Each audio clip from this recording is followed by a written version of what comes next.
दोस्तों, बात करते हैं हम यश चोपड़ा के बैनर यश राज फिल्म्स की। यश राज फिल्म्स को 50 साल से भी ज़्यादा का समा हो गया है।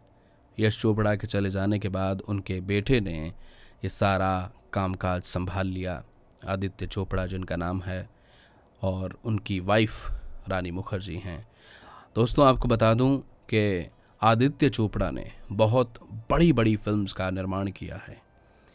पिता यश चोपड़ा के चले जाने के बाद उन्होंने इतने बड़े बैनर को, इतने बड़े बिजनेस को संभाला और बखूबी ढंग से बिजनेस को चला भी रहे हैं।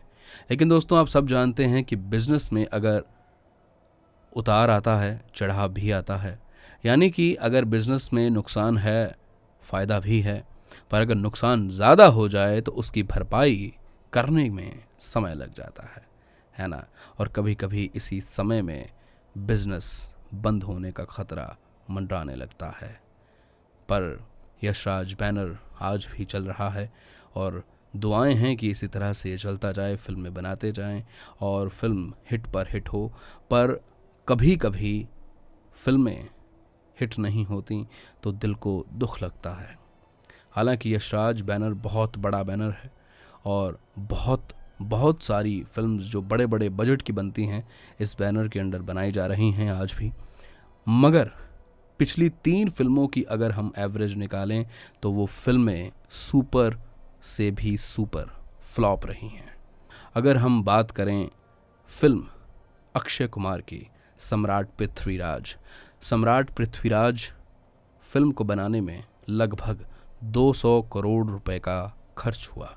इतना बड़ा बजट फिल्म का, लेकिन ये फिल्म केवल 75 करोड़ रुपए ही कमा पाई। आप सोच सकते हैं कि कितना बड़ा नुकसान झेलना पड़ा इस फिल्म को लेकर।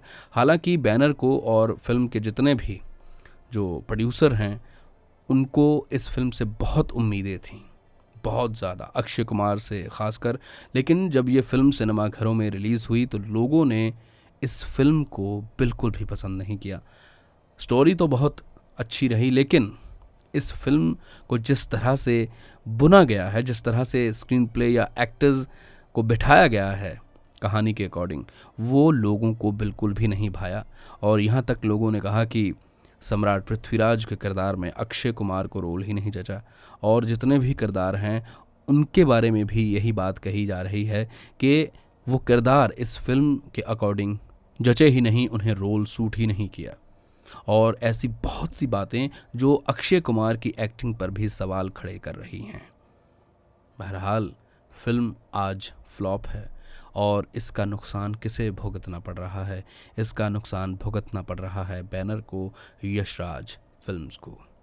अगर हम एक और बड़ी फिल्म की बात करें तो फिल्म का नाम जैश भाई जोरदार। सुपर डुपर हिट फिल्में देने वाले रणवीर सिंह इस फिल्म का अहम हिस्सा थे और इस फिल्म में भी लगभग 100 करोड़ के करीब पैसे लगे हैं इसे बनाने में। पर इस फिल्म ने भी कोई ख़ासा बिजनेस नहीं किया। इस फिल्म में रणवीर सिंह के साथ बमन ईरानी भी अहम किरदार में थे और भी बहुत से एक्टर एक्ट्रेसेस इस फिल्म में नज़र आए हमें। पर ये फिल्म भी जितनी ज़ोरदार रिलीजिंग पर लगी थी उतनी ये अपनी परफॉर्मेंस पर नहीं लगी। यानी कि ज़ोरदार फिल्म का नाम तो था जैश भाई ज़ोरदार, लेकिन ज़ोरदार परफॉर्मेंस दिखाने में ये चूक गई और ये फिल्म भी फ्लॉप साबित हुई। इसका भी बहुत बड़ा नुकसान प्रोडक्शन हाउस यशराज बैनर को भुगतना पड़ा। अगर हम दोस्तों आगे की बात करें, और फिल्म रिलीज़ हुई थी इन फिल्मों से पहले, बंटी और बबली 2। इस फिल्म में हमें सैफ अली खान नज़र आए थे और साथ में थी रानी मुखर्जी। इस फिल्म में अगर हम पहले पार्ट की बात करें तो रानी मुखर्जी और अभिषेक बच्चन नज़र आए थे, पर अभिषेक बच्चन को चेंज किया गया सैफ अली खान के साथ। पर फिर भी बात नहीं बनी और फिल्म हो गई सुपर फ्लॉप।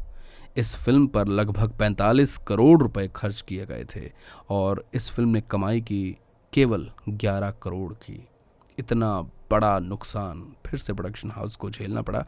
और अगर हम रीसेंट रिलीज़ फिल्म की बात करें दोस्तों, 22 जुलाई को फिल्म रिलीज़ हुई थी शमशेरा। शमशेरा पर बहुत पैसा लगा है वीएफएक्स पर पैसा पानी की तरह बहाया गया है और इस फिल्म में संजय दत्त भी विलन के किरदार में नजर आते हैं। रणबीर कपूर लगभग 4 साल बाद कमबैक कर रहे थे इस फिल्म के साथ।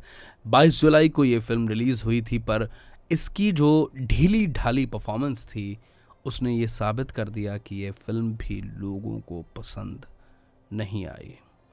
4300 से ज़्यादा स्क्रीन्स पर भारत में और 1200 से ज़्यादा स्क्रीन्स पर यह फिल्म विदेशों में रिलीज़ की गई है, लेकिन ये फिल्म उतना जादू बिखेरने में कामयाब नहीं हुई जितना ट्रेलर देखकर हमें लगा था। इसलिए जयेश भाई जोरदार हो, बंटी और बबली 2 हों, या फिर सम्राट पृथ्वीराज हों, या फिर शमशेरा हो, सभी की सभी लाइन दर लाइन फिल्म यशराज बैनर की फ्लॉप होती जा रही हैं और इस वक्त इन्हें ज़रूरत है एक बड़ी हिट फिल्म की जो पिछले नुकसान को पूरा कर सके और बैनर फिर से अपनी हिट वाली जो इनकी इमेज है उसको बरकरार रख सके।